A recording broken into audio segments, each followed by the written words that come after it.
नमस्ते बच्चों, ज्ञान मंत्र में आप सबका स्वागत है। आज हम क्लास 6 का मैथमेटिक्स चैप्टर 1 एक्सरसाइज 1.2 के क्वेश्चन 6 से 12 तक करने जा रहे हैं। इसके स्टार्टिंग के क्वेश्चन हम फर्स्ट पार्ट में कर चुके हैं, जिसका लिंक मैंने डिस्क्रिप्शन बॉक्स में दिया है, जो आप वहां से देख सकते हैं।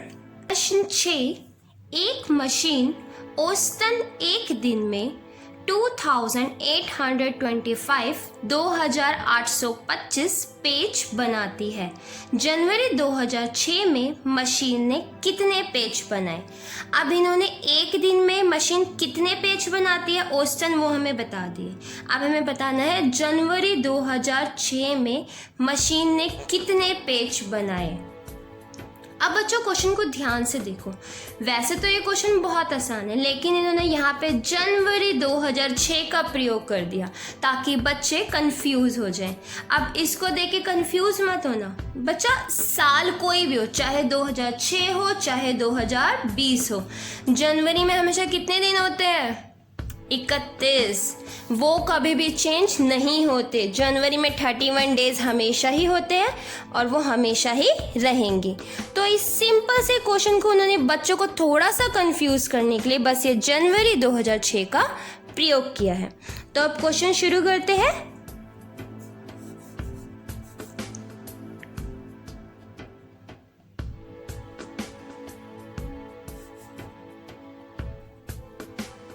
एक दिन में पेज बनाती है। कितने पेज बनाती है? 2825।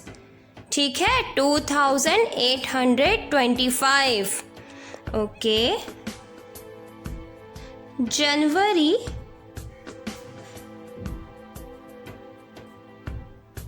माह में दिन होते हैं। कितने होते हैं? अब ये भी बताया मैंने आपको, 31। जनवरी में हमारे डेज होते हैं 31। माह लिखो, महीने लिखो, एक ही बात होती है। ठीक है, अब हमें पता चल गया एक दिन में वो बना रहे हैं इतने। जनवरी में कितने दिन होते हैं? 31। तो क्या करेंगे? हमें निकालना है जनवरी 2006 में मशीन ने कितने पेज बनाए। सीधा सिंपल, एक दिन के पेजों को 31 माह के दिनों से क्या कर देंगे? गुना, मल्टीप्लाई करते ही आपका आंसर आ जाएगा। लिख दो, जनवरी 2006 में मशीन द्वारा पेजों की बनाई गई संख्या। कितने पेज बनाए अब हमें निकालना है। सीधा सिंपल, अभी मैंने आपको बताया एक दिन में बनाते थी कितना था? 2825। जनवरी में दिन है हमारे 31। सीधा सिंपल इसे गुना कर दीजिए, मल्टीप्लाई कर दीजिए। देखिए बच्चों, बहुत आसान है, बस थोड़ा सा आपको क्वेश्चन पे ध्यान देना है। ये हमने लिख दिया, आप जरा इन्हें गुना कर दीजिए। 1 पंजे 5, 1 को 5 से गुना करोगे 5 ही आएगा। 1 को 2 से किया, क्या आया? 2। 1 को 8 से गुना करेंगे तब 8, और 1 को 2 से किया तो 2। है ना बहुत आसान। अब देखो यहाँ पे हम इसे क्रॉस लगा देंगे 5 के नीचे। अब 3 को करो, 3 पंजे 15, 3 5 जा 15, 1 कैरी गया, 3 2 जा 6 + 1 7, 3 8 जा बोलो 24, 4 यहाँ और 2 कैरी, 3 2 जा 6, 6 + 2 8। ठीक है, इतना समझ में आया आप सबको। अब दोनों से मल्टीप्लाई कर दिया तो इन्हें अब प्लस कर दीजिए। 5 को गुना से किया तो 5 ही आया। 5 2 7। 8 7 जल्दी जमा करो और बताओ मुझे कमेंट बॉक्स में। 15, 4 2 6, 6 और 1 7 और ये 8। ठीक है, समझ आ गया बच्चों? है ना बहुत आसान? कुछ भी नहीं था, इतना आंसर आसान था ये आंसर। अब आपको समझ आ गया क्या किया हमने। एक मशीन औसतन एक दिन में बनाती थी इतने पेज, और जनवरी 2006 में मशीन ने कितने पेज बनाए यही निकालना था। तो हमने एक दिन के पेज को जनवरी माह के दिनों से क्या कर दिया, गुना, मल्टीप्लाई, और मल्टीप्लाई करते ही हमारा आंसर आ गया। अगर अभी भी कुछ समझ ना आया तो आप मुझसे पूछ लीजिएगा, ठीक है बच्चों? चलो अब अगला क्वेश्चन करते हैं। प्रश्न 7, एक व्यापारी के पास 78,592 रुपीस थे। उसने 40 रेडियो खरीदने का ऑर्डर दिया तथा प्रत्येक रेडियो का मूल्य 1200 रुपये था। एक रेडियो का मूल्य है हमारे पास 1200 रुपये और उसके पास रुपीस कितने हैं, 78,592। खरीदारी के बाद उसके पास कितनी धनराशि शेष रह जाएगी। अब आपको उसके पास, व्यापारी के पास टोटल कितने रुपीस है ये बता दिए। उसे खरीदने हैं कितने रेडियो, 40 रेडियो, और एक रेडियो की कीमत हमारी कितनी है, 1200। अब आपको क्या करना है इसमें, सबसे पहले 40 रेडियो की कीमत निकालनी है कि कितनी थी। उसके बाद हमें बताना पड़ेगा कि उसके पास 40 रेडियो खरीदने के बाद कितने रुपए शेष बचे। बहुत आसान क्वेश्चन है, बस एक बार अच्छे से देख लीजिए। तो सबसे पहले हम देखेंगे व्यापारी के पास कुल धनराशि कितनी थी। ठीक है,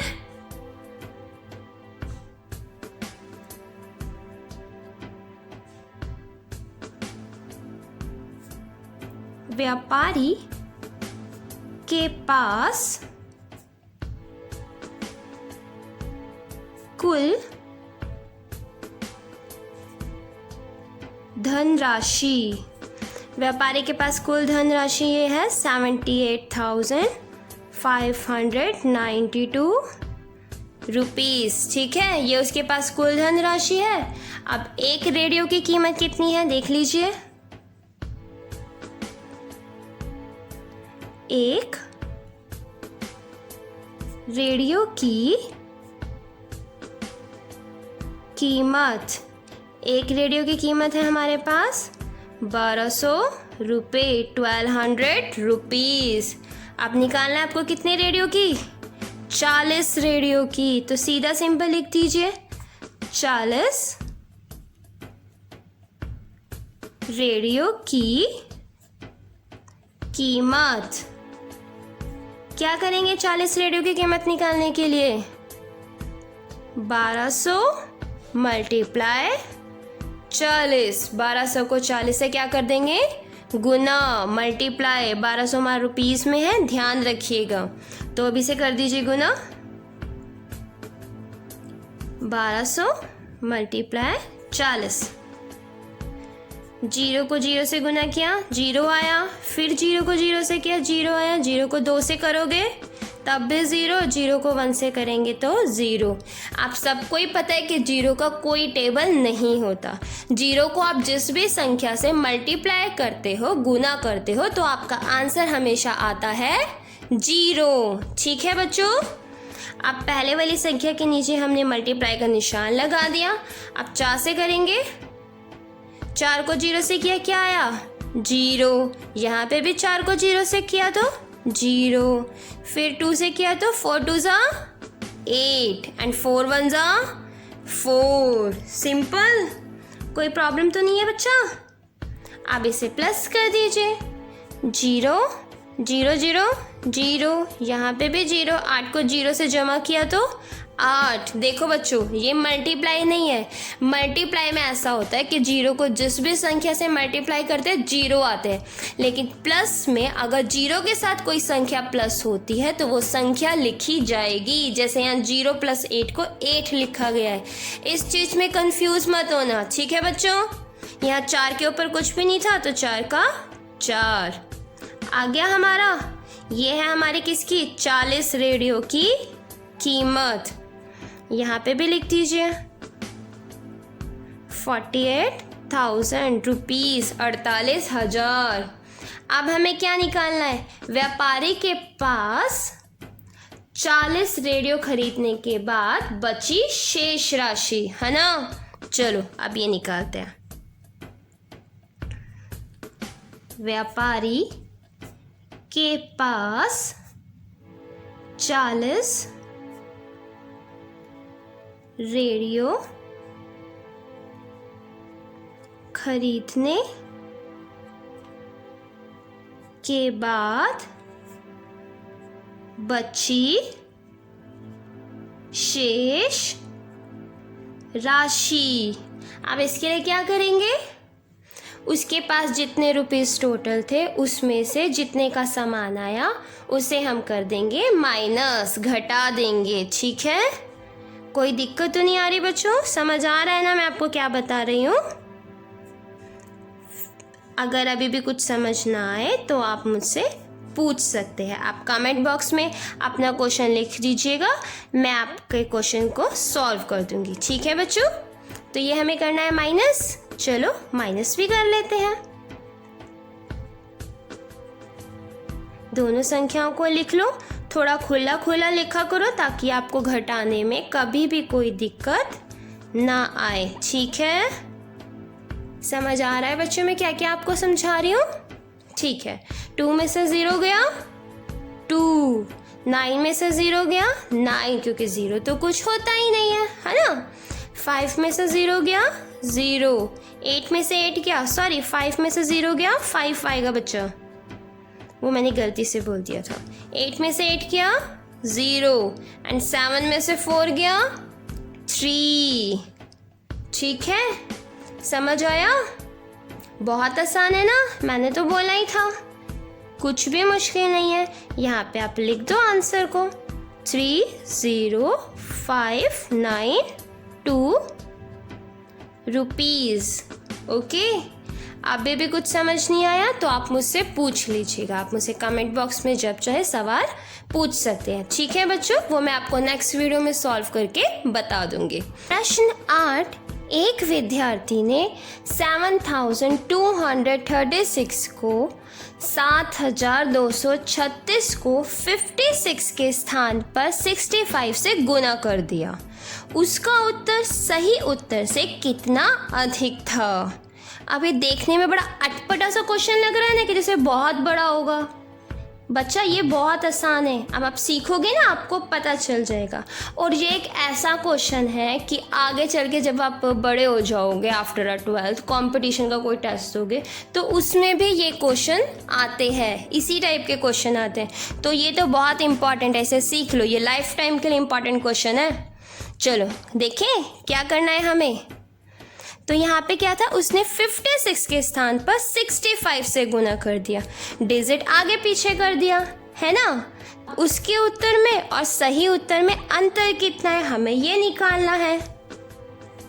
तो सीधा सिंपल, सबसे पहले हम संख्या लेते हैं 7,236। अब उसने क्या किया था, उसने 56 के स्थान पर 65 से गुना कर दिया था, तो मल्टीप्लाई 65, क्योंकि उसने उसके स्थान पर 65 से मल्टीप्लाई किया था। फिर माइनस, क्योंकि हमें अंतर निकालना है। दोबारा ये संख्या लिखिए 7,236 मल्टीप्लाई, अगली संख्या है हमारे 56।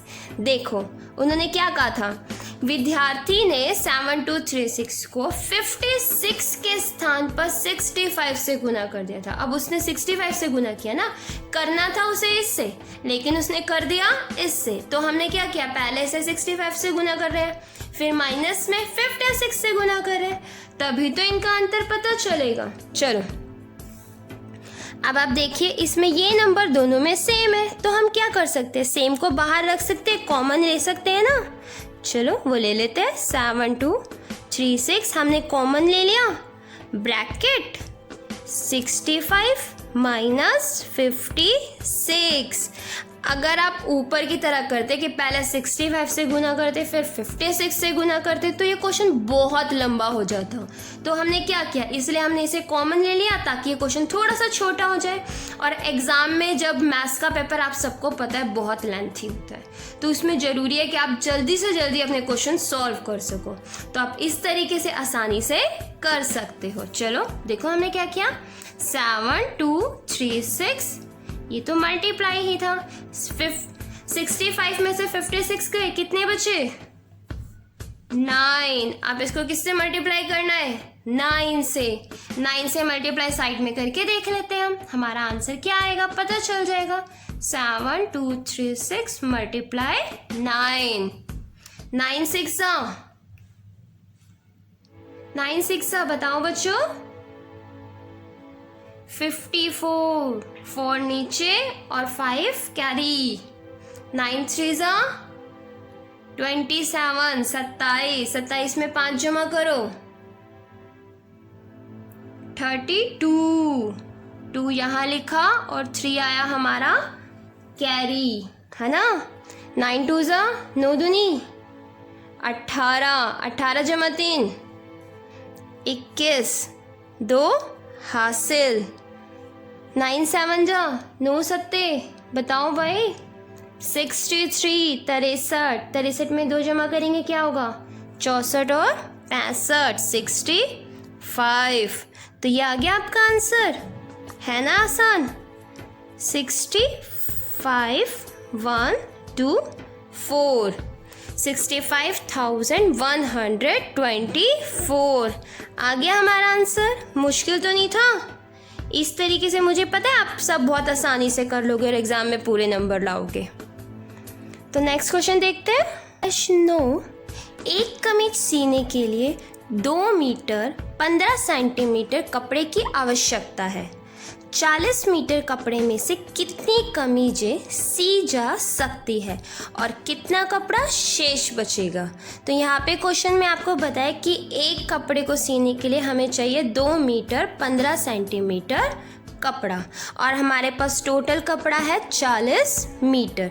तो इस 40 मीटर में इतने कपड़े की कितनी कमीजें सी जा सकती है ये हमें निकालना है। अब चलो शुरू करते हैं। सबसे पहले देखिए आपके पास कपड़ा कितना है। तो हमारे पास कपड़ा है, कुल कपड़ा हमारे पास कितना था बच्चों, 40 मीटर। ठीक है, हमारे पास कुल कपड़ा है 40 मीटर और हमें कमीजें सीनी है 2 मीटर 15 सेंटीमीटर कपड़े में। अब आप एक बार ध्यान से देखिए, सॉल्व करने के लिए ज़रूरी है ये हमें दिया गया 2 मीटर 15 सेंटीमीटर। हम इसे सॉल्व तभी कर सकते हैं जब हम दोनों को सेम में बदल लें। तो हम क्या करेंगे, इस 40 मीटर को और 2 मीटर 15 सेंटीमीटर को दोनों को सेंटीमीटर में बदल लेते हैं। अब आप बताइए 1 मीटर में कितने सेंटीमीटर, बताओ 1 मीटर में कितने सेंटीमीटर, 100 सेंटीमीटर। ठीक है, 1 मीटर में कितने सेंटीमीटर होते हैं, 100 सेंटीमीटर। अब इसे सेंटीमीटर में बदल लेते हैं। तो क्या करेंगे, मीटर को 100 से गुना कर देंगे, मल्टीप्लाई कर देंगे। तो कर देते हैं 40 मीटर मल्टीप्लाई 100 सेंटीमीटर। अब 100 से 40 को करेंगे तो आ गया 4000 सेंटीमीटर। आ गया आपके पास, कितना आया, 40 को 100 से मल्टीप्लाई करने के बाद 4000 सेंटीमीटर। अब इसकी बारी। अब लिखते हैं एक कमीज के लिए आवश्यक कपड़ा। एक कमीज के लिए आवश्यक कपड़ा। एक कमीज के लिए कितना कपड़ा है हमारे पास, 2 मीटर 15 सेंटीमीटर। अब इसे भी कन्वर्ट करना है, अब बच्चों एक चीज़ देखो, ये 15 सेंटीमीटर तो पहले से ही सेंटीमीटर में है, तो इसे बदलने की ज़रूरत नहीं है। हम बदलेंगे उसे जो सेंटीमीटर में नहीं होगा। जैसे 2 मीटर सेंटीमीटर में नहीं है, तो हम 2 मीटर को सेंटीमीटर में बदलेंगे और इस 15 सेंटीमीटर को जो भी आएगा उसमें प्लस कर देंगे। चलो सीधा सिंपल सा है, 2 मल्टीप्लाई 100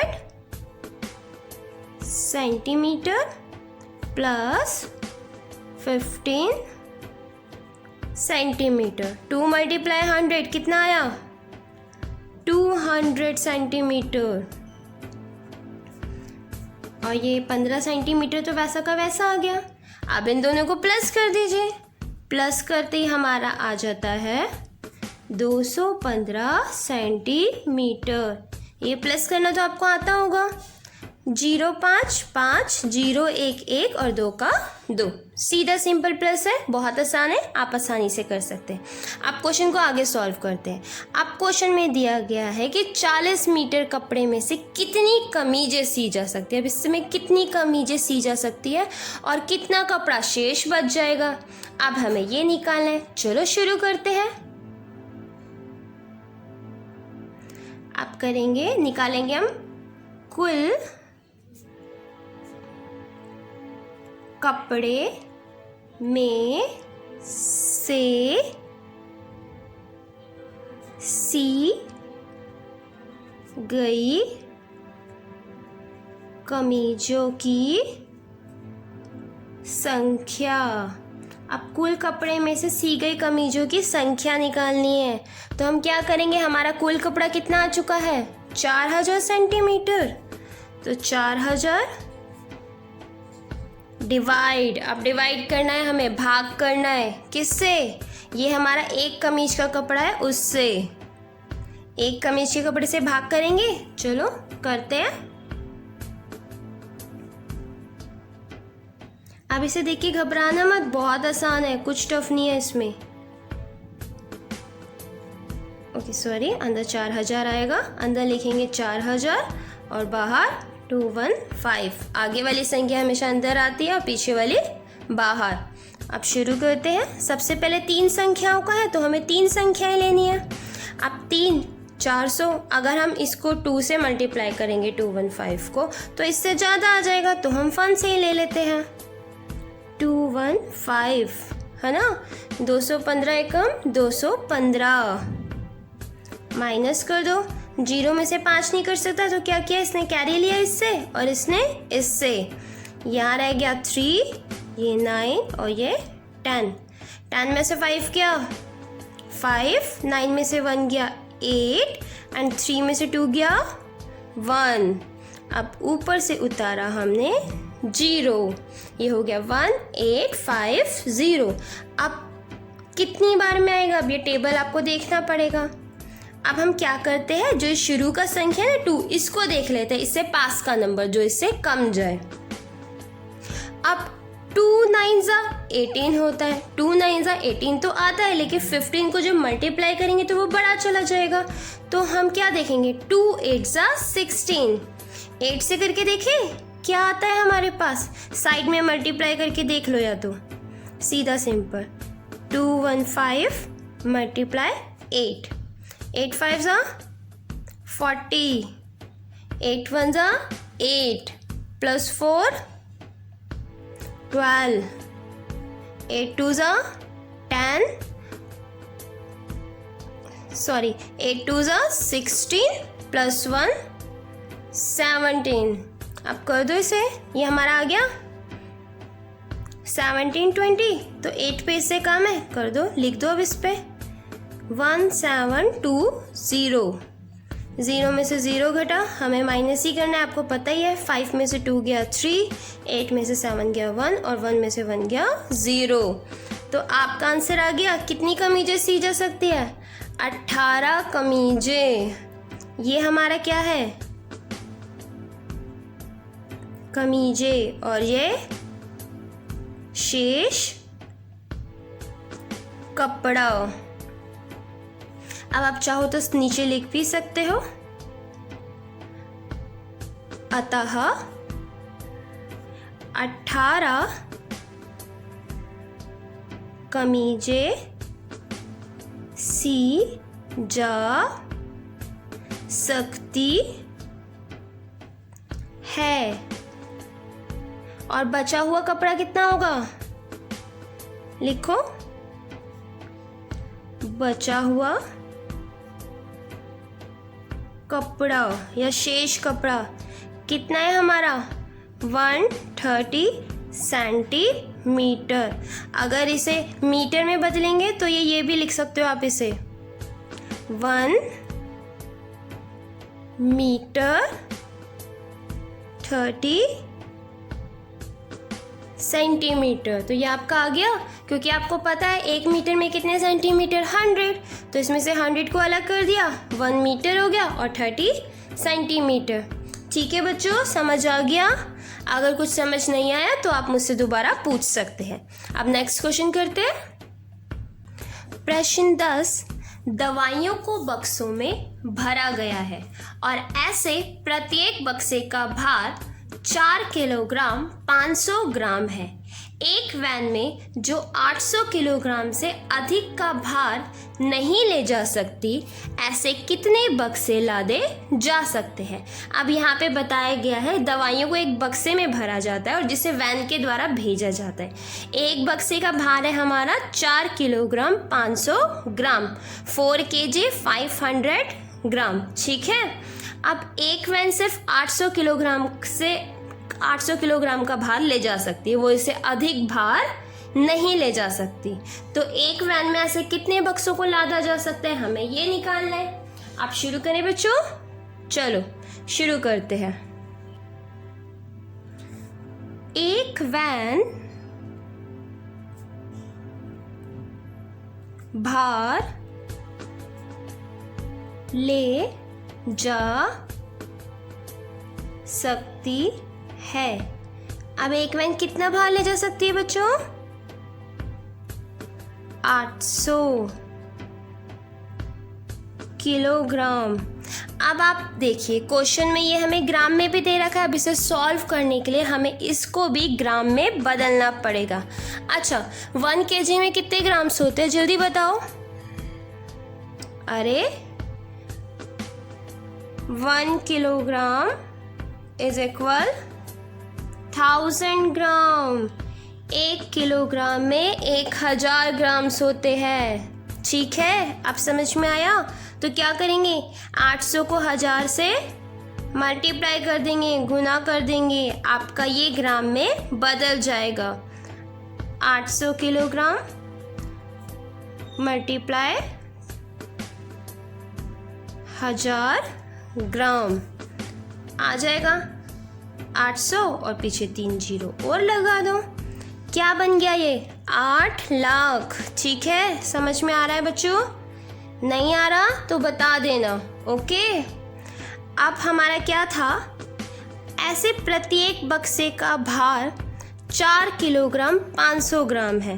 अब एक बक्से का भार कितना है हमारे पास? लिखो, एक बक्से का भार, एक बक्से का भार है हमारा 4 किलोग्राम 500 ग्राम। अब इसको भी बदल देंगे ग्राम में, तो क्या करेंगे, 4 गुना 1000 जमा 500। अभी बताया था ना, ये तो पहले से ही ग्राम में, तो इसे बदलने की आवश्यकता ही नहीं है। लेकिन जो चीज़ ग्राम नहीं है उसको हमें बदलना पड़ेगा। उसके लिए हमने क्या किया, उसको 1000 से गुना कर दिया। ये हो गया 4000 ग्राम जमा 500 ग्राम। आंसर आ गया 4500 ग्राम। अब ये भी ग्राम में बदल गया। अब हमारा वैन का जो भार था वो आ गया और बक्से का भार था वो आ गया। अब हमें क्या निकालना है, ऐसे कितने बक्से लादे जा सकते हैं। लिखो, एक वैन में कितने बक्से लादे जा सकते हैं। अब हमें निकालना है इसमें कितने बक्से लादे जा सकते हैं। सीधा सिंपल, 8 लाख को 4500 से क्या करेंगे, भाग कर देंगे। लिख दो 8 लाख डिवाइडेड बाय 4500। ठीक है, अब इसे भाग करके निकाल लीजिए आंसर।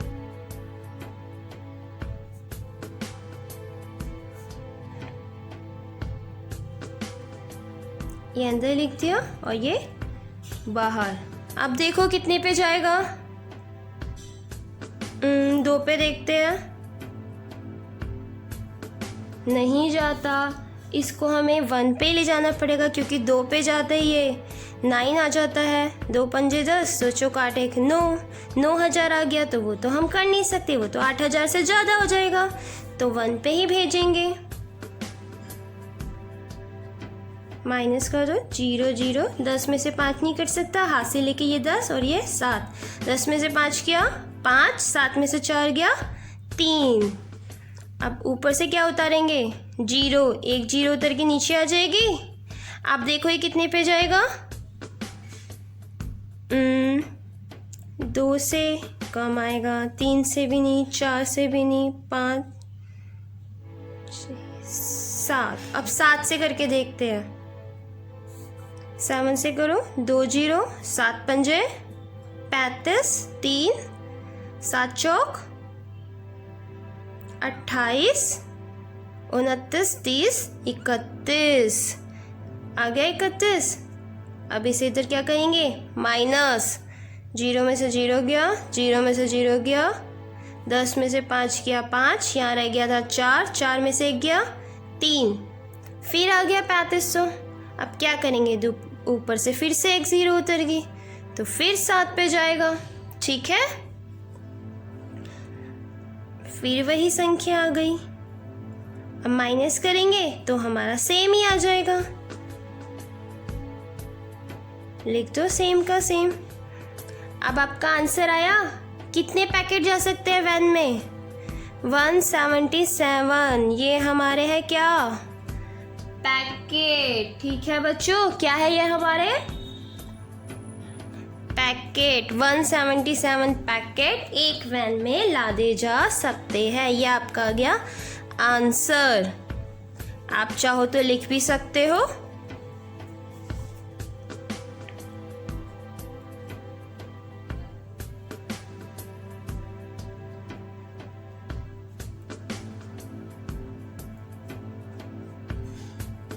लादे जा सकते हैं।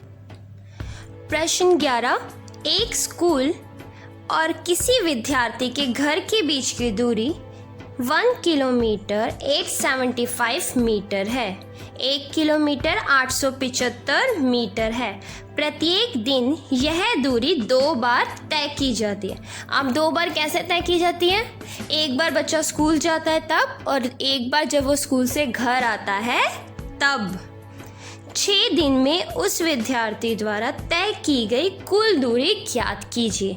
अब हमें निकालना है कि वह विद्यार्थी 6 दिन में यह दूरी कितनी तय करता है। ठीक है, सबसे पहले हम क्या करेंगे, उसके 1 दिन में तय की गई दूरी को निकाल लेंगे, और उसके बाद 6 दिन में तय की गई दूरी निकाल लेंगे। ठीक है बच्चा, अब घर से विद्यालय की दूरी कितनी है हमारी, शुरू करते हैं। घर से विद्यालय की दूरी, घर से विद्यालय की दूरी है 1 किलोमीटर 875 मीटर। ठीक है, घर से विद्यालय की दूरी कितनी है, 1 किलोमीटर 875 मीटर।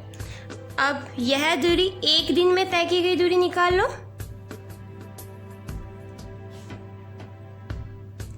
1 दिन में तय की गई दूरी। अब बच्चा 1 दिन में कितनी दूरी तय करता है, इसके लिए क्या करेंगे, 1 किलोमीटर 875 मीटर मल्टीप्लाई 2, क्योंकि वो एक दिन में 2 बार आता जाता है ना, एक बार स्कूल जाता है और एक बार स्कूल से घर आता है, तो इसको मल्टीप्लाई कर लेंगे सीधा सिंपल।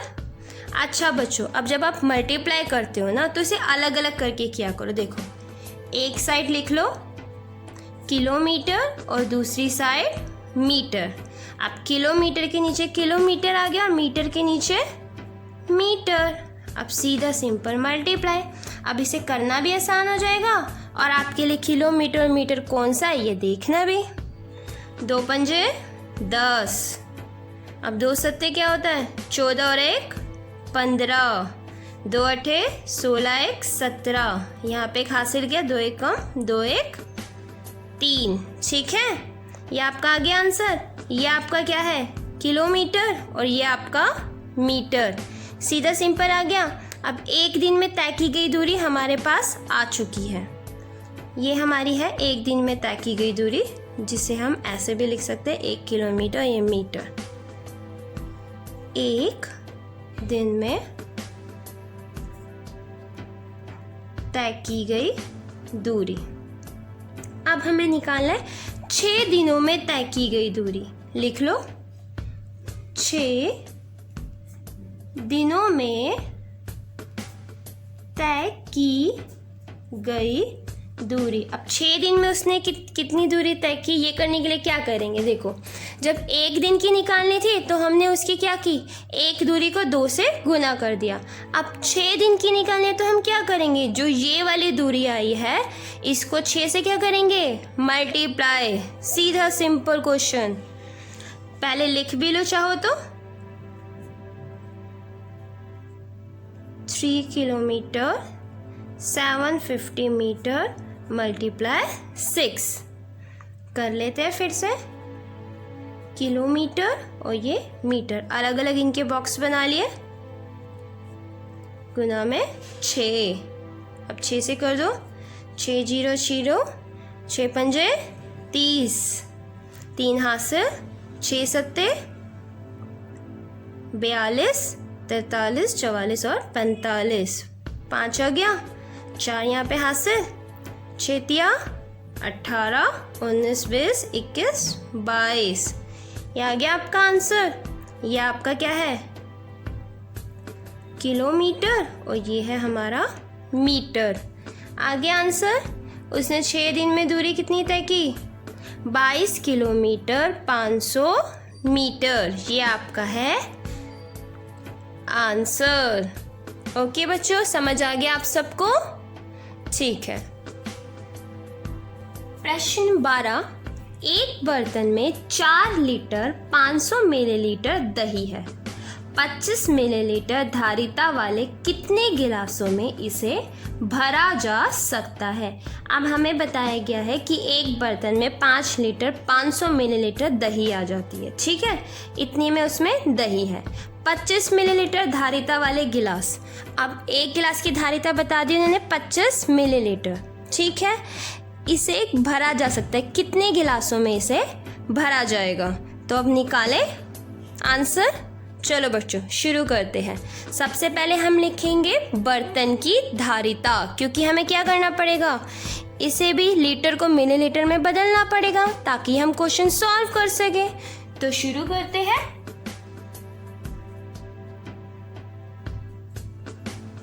बर्तन की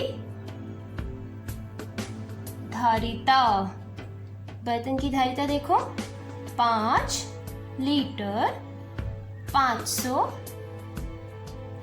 मिलीलीटर। ठीक है, अब 1 लीटर में कितने मिलीलीटर होते हैं, 1 लीटर में 1000 मिलीलीटर होते हैं। अब इस चीज को आपको हमेशा याद रखना है। ये चीजें ऐसी है जो लाइफ टाइम काम आती है बच्चा, तो इसको अच्छे से याद रखिए। ठीक है, अब इसका क्या करेंगे, 4 मल्टीप्लाई 1000 मिलीलीटर प्लस 500 तो ऑलरेडी मिलीलीटर है, तो उसे तो बदलने की आवश्यकता ही नहीं है। तो क्या करेंगे, 500 मिलीलीटर, इसे प्लस कर देंगे। सीधा सिंपल स्टार्ट कर दो, 4000 मिलीलीटर प्लस 500 मिलीलीटर, इसे जमा किया तो 4500 मिलीलीटर। ये हमारी क्या आ गई, बर्तन की धारिता। अब निकालना है एक गिलास की धारिता कितनी है। देखिए, एक गिलास की धारिता, एक गिलास की धारिता है हमारे 25 मिलीलीटर। तो कितने गिलासों में भरेगा वो बर्तन, अब निकालना है। तो निकालते हैं, बर्तन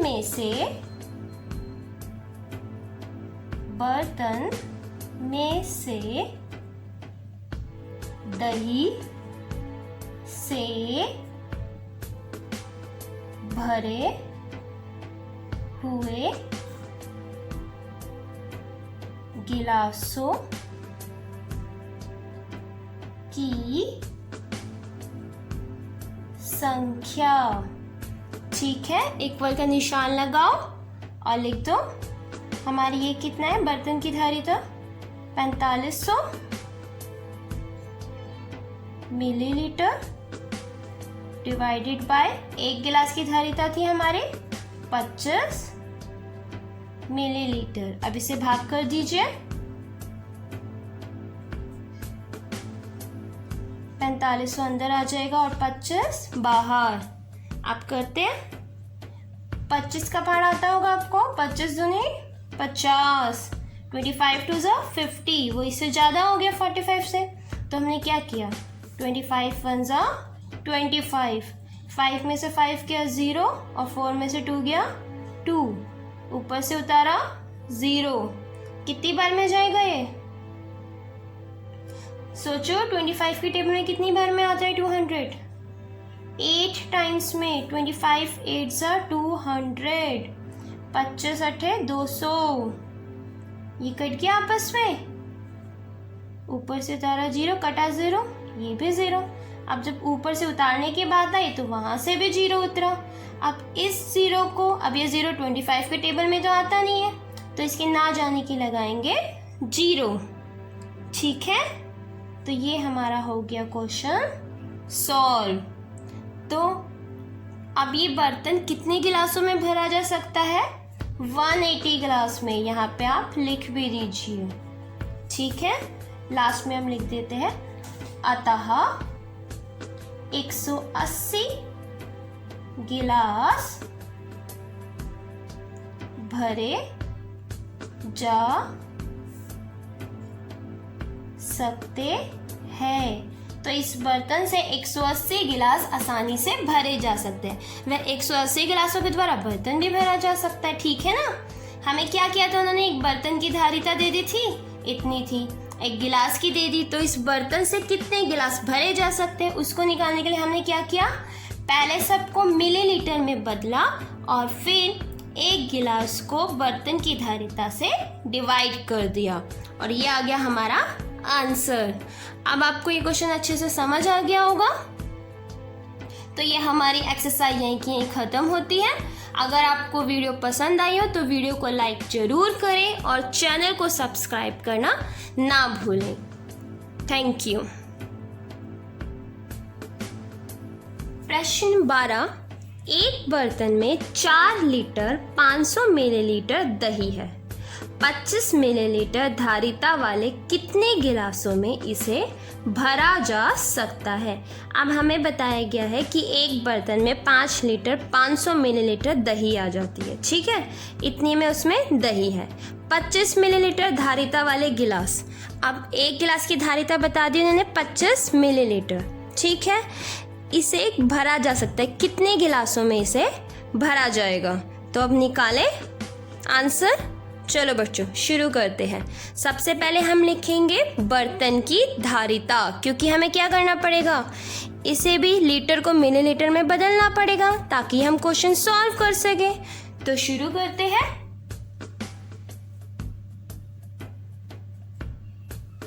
बर्तन की धारिता, बर्तन की धारिता देखो 5 लीटर 500 मिलीलीटर। ठीक है, अब 1 लीटर में कितने मिलीलीटर होते हैं? 1 लीटर में 1000 मिलीलीटर होते हैं। अब इस चीज को आपको हमेशा याद रखना है। ये चीजें ऐसी है जो लाइफ टाइम काम आती है बच्चा, तो इसको अच्छे से याद रखिए। ठीक है, अब इसका क्या करेंगे? 4 मल्टीप्लाई 1000 मिलीलीटर प्लस 500 तो ऑलरेडी मिलीलीटर है, तो उसे तो बदलने की आवश्यकता ही नहीं है। तो क्या करेंगे? 500 मिलीलीटर, इसे प्लस कर देंगे। सीधा सिंपल स्टार्ट कर दो। 4000 मिलीलीटर प्लस 500 मिलीलीटर, इसे जमा किया तो 4500 मिलीलीटर। ये हमारी क्या आ गई? बर्तन की धारिता। अब निकालना है 1 गिलास की धारिता कितनी है। देखिए, 1 गिलास की धारिता, 1 गिलास की धारिता है हमारी 25 मिलीलीटर। तो कितने गिलासों में भरेगा वो बर्तन?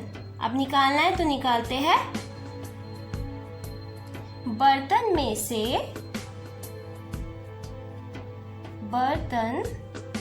से दही से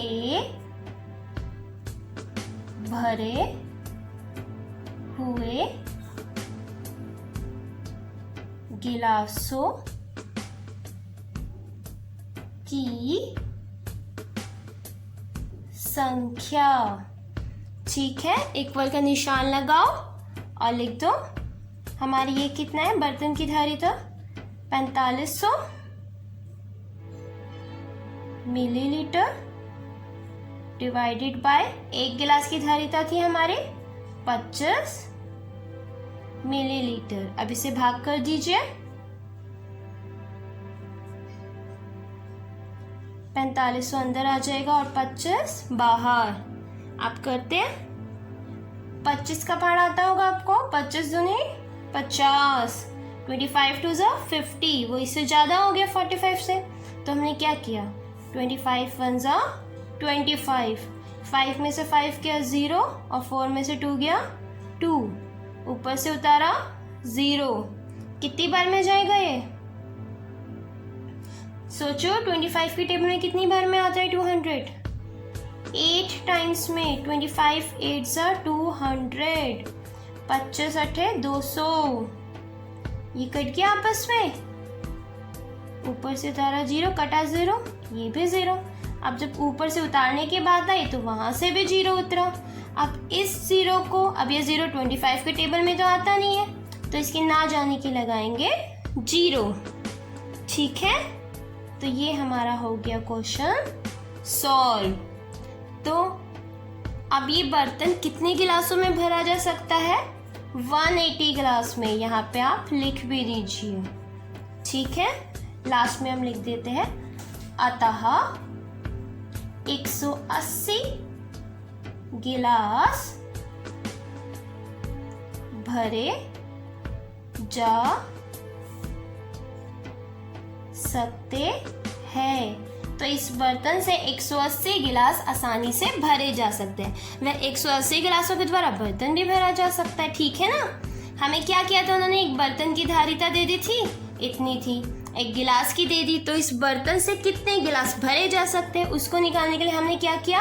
पहले सबको मिलीलीटर में बदला और फिर 1 गिलास को बर्तन की धारिता से डिवाइड कर दिया और ये आ गया हमारा आंसर। अब आपको ये क्वेश्चन अच्छे से समझ आ गया होगा। तो ये हमारी एक्सरसाइज यहीं की खत्म होती है। अगर आपको वीडियो पसंद आई हो तो वीडियो को लाइक जरूर करें और चैनल को सब्सक्राइब करना ना भूलें। Thank you.